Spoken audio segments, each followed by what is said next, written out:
జగిత్యాల జిల్లాలోని పలు ఫర్టిలైజర్ మరియు సీడ్స్ దుకాణాలలో జగిత్యాల మండల వ్యవసాయ అధికారి బినీల విస్తృత తనిఖీలు చేపట్టారు. ఈ తనిఖీలు ఎలాంటి నకిలీ విత్తనాలు లభించలేదని, అన్ని విక్రయాలు సక్రమంగానే జరుగుతున్నాయని బినీల తెలిపారు.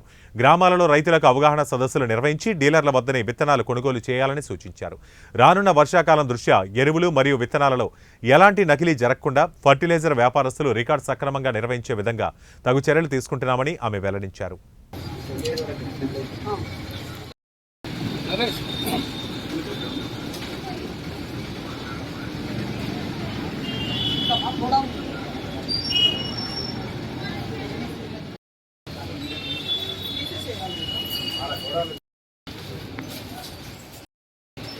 लास्ट लाइट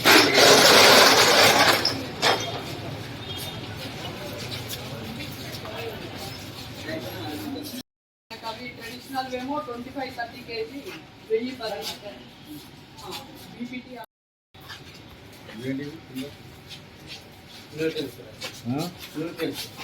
అంటే ఈ మూడు లైసెన్స్లు ఉంటాయి సార్. 2010 బాహుబలి, యశోద, జై శ్రీరాము, ఇది అంజలియా అక్కడ కొన్ని ఇక్కడ పెట్టారా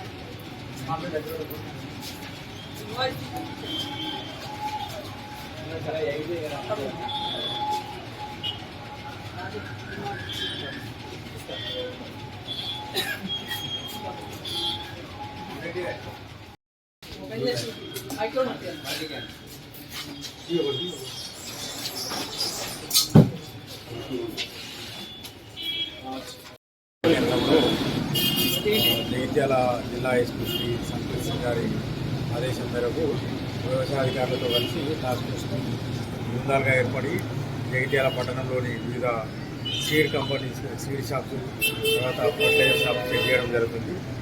దీనిలో ఏంటంటే 4 బృందాలు ముఖ్యంగా పాల్గొంటున్నాయి. వ్యవసాయ శాఖకు సంబంధించిన అగ్రికల్చర్ ఆఫీసర్ గారు మరియు వాళ్ళ ఏఈఓస్ అందరూ కలిసి మేము తనిఖీలు నిర్వహిస్తున్నాం. ముఖ్య ఉద్దేశం ఏంటంటే నకిలీ విత్తనాలు కానీ, తర్వాత స్టోరేజ్ సీడ్స్ కానీ ఎక్కడ అమ్మకుండా, ఒకవేళ అమ్మితే చట్టరీత్యా చర్యలు తీసుకోవడానికి తనిఖీలు నిర్వహించడం జరుగుతుంది. తనిఖీలో భాగంగా ఇప్పటివరకు దీన్ని దొరకలేదు. ఇప్పటికైనా వ్యాపారులకు తెలియజేసేది, మరి రైతులకు తెలియజేసేది అంటే ఎవరైనా జిల్లాలో నకిలీ విత్తనాలు అమ్మినట్టుంటే మాకు సమాచారం ఇస్తే మేము ఇమ్మీడియట్ యాక్ట్ చేసి వాళ్ళ మీద చట్టరీత్యా కఠిన చర్యలు తీసుకుంటాం. షాపులలో ఏమన్నా నకిలీ విత్తనాలు ఇప్పటివరకు ఏం దొరకలేదు. ఇప్పుడే ఈ తనిఖీలు అనేవి నిరంతరం కొనసాగుతుంటే సర్ప్రైజ్ చెక్స్ కూడా ఉంటుంది.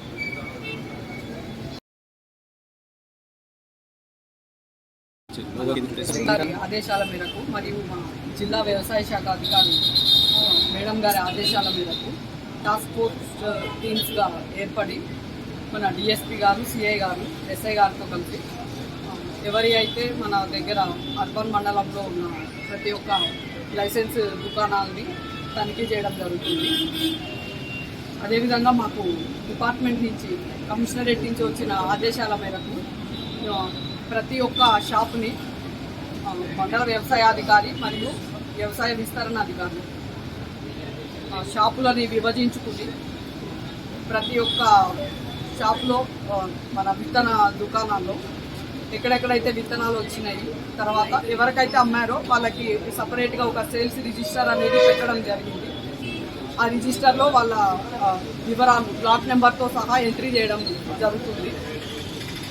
ఇప్పటివరకు అయితే మనకి ఎటువంటివి ఇక్కడ స్పూరియస్ సీడ్స్ కానీ, నకిలీ విత్తనాలు కానీ ఎటువంటివి దొరకలేదు. మరియు మేము గ్రామ పంచాయతీల్లో ప్రతిరోజు ఒక్కొక్క గ్రామ పంచాయతీలో రైతులకి అవగాహన సదస్సులు కూడా నిర్వహించడం జరుగుతుంది. వాళ్ళు తప్పనిసరిగా ఆథరైజ్డ్ డీలర్ దగ్గరే విత్తనాలు కొనుగోలు చేయాలి. మరియు కొనుగోలు చేసినప్పుడు ప్యాకెట్ మీద ఉన్న దాని ఎక్స్పైరీ అది తప్పనిసరిగా రైతు గమనించుకోవాలి. రసీదు కూడా తప్పకుండా తీసుకోవాలి. మన లాట్ నెంబర్తో సహా వివరాలు తీసుకుని మన పంట కాలం అయిపోయే వరకు, అంటే హార్వెస్టింగ్ మొత్తం కోతకాలం వచ్చే వరకు కూడా వాళ్ళ సంచిని కానీ, కాటన్ అయితే ప్యాకెట్ని, మనకి వరి విత్తనాలు అయితే బ్యాగ్ని, అది తప్పనిసరిగా వాళ్ళ రసీదు మరియు బ్యాగ్ సీజన్ అయిపోయే వరకు ఉంచినట్లయితే